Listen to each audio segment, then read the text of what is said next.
The Coalition to Fight Legitimacy in Yemen said it intercepted and downed a booby-trapped drone launched from Yemen towards the Kingdom of Saudi Arabia. Coalition spokesman Colonel Turki al-Maliki said the coalition's joint forces were able to intercept and destroy a booby-trapped drone that was launched by the Houthi militias from the capital Sana'a towards civilian neighborhoods in Saudi Arabia's southern region.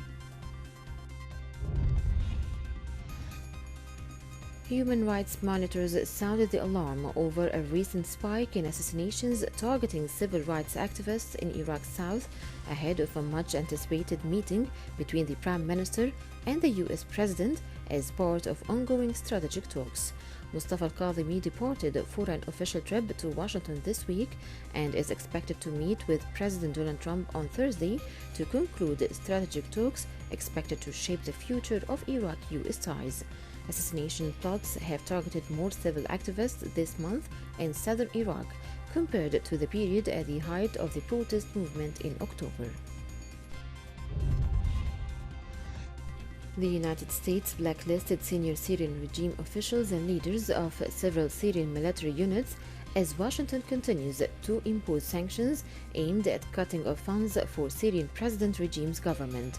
The action, which follows the blacklisting of Assad, his wife, and other individuals and entities, mark another round of sanctions in Washington's bid to push the Syrian regime back to United Nations-led negotiations and broker an end to the country's nearly decade-long war. The move freezes any U.S. assets of those blacklisted and generally bars Americans from dealing with them.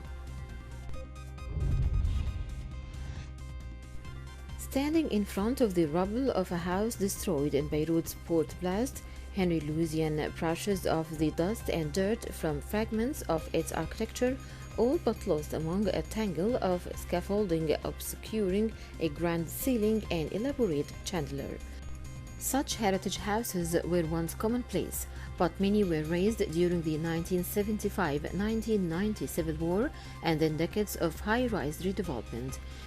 Since the huge explosion that left 300,000 people homeless, injured thousands, and killed 178, he has been offering help and advice to those whose traditional homes were damaged.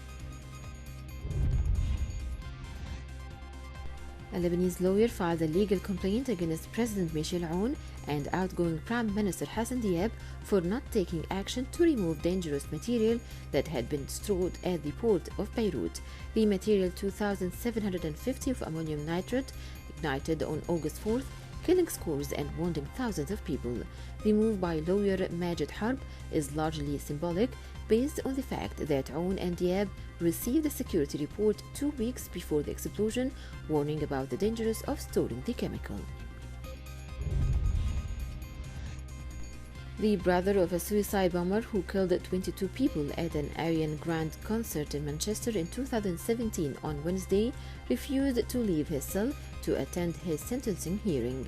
A jury found Hashim Abedi guilty of 22 counts of murder, 1 count of attempted murder, and conspiring to cause explosions at the gig in northwest England after a trial that ended in March.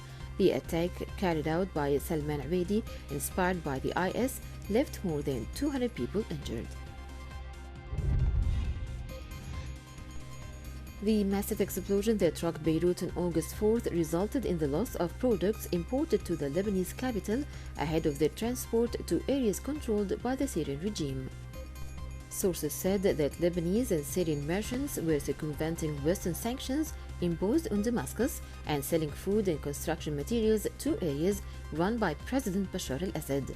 The sources estimated that 25% of the goods damaged by the explosion at Beirut port were waiting to be shipped to Syria, including materials used in the manufacture of detergents and leather industries. Sudan has fired its foreign ministry spokesman following remarks he made concerning contacts between Khartoum and Israel. Sudan's foreign ministry said it was astonished by his remarks and stressed that the government had not discussed the possibility of diplomatic relations. The Ministry of Foreign Affairs of the Republic of Sudan confirms that the issue of relations with Israel was not discussed in the Ministry of Foreign Affairs in any way. International agencies have warned of the dangers of economic contraction in Yemen and the slide towards famine over the ongoing Houthi coup and the militia's undermining of development and social security programs. The coup has caused lack of job opportunities and a decline in income for members of the private and public sectors in most regions, the agencies said in recent reports. They pointed out that almost 8 million Yemenis have lost their jobs and now live in areas with minimal or no service. Egypt, Ethiopia, and Sudan exchanged proposals on formulating a unified draft that would lead to an agreement to regulate the rules of filling and operating the Grand Ethiopian Renaissance Dam. The African Union-sponsored talks will continue until August 28th in an attempt to resolve outstanding issues. Cairo fears the potential negative impact of the dam on the flow of its annual share of the Nile, 55.5 billion cubic meters of water, while Addis Ababa says the dam is not aimed at harming Egypt or Sudan's interests, stressing that the main objective is to generate electricity to support its development.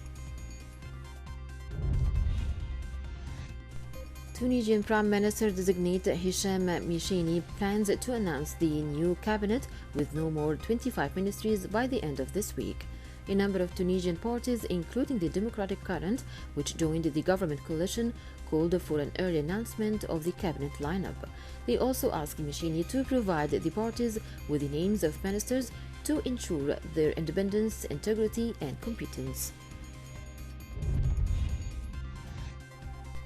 Iraqi Prime Minister and Commander-in-Chief of the Armed Forces Mustafa al-Kadhimi sacked head of police in the southern city of Basra due to the recent string of assassinations that targeted activists from the popular protest movement.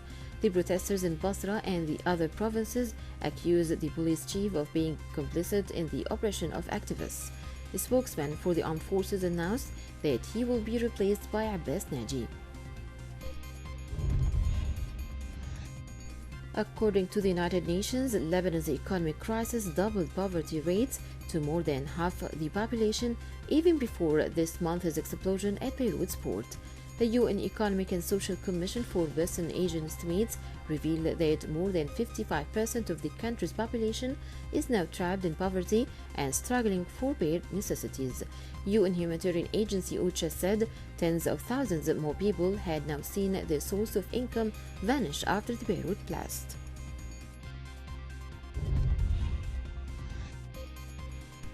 Saudi Arabia's Crown Prince Mohammed bin Salman and Iraqi Prime Minister Mustafa al-Kadhimi discussed the efforts taken to stabilize and rebalance global oil markets in a telephone call. The two leaders stressed the importance of compliance by all participants to the OPEC Plus agreement, and they agreed upon a compensation mechanism. The Saudi energy minister said global oil demand should recover to pre-pandemic levels as soon as the fourth quarter of 2020, while urging OPEC members and allies to boost compliance with oil output cuts aimed at supporting prices.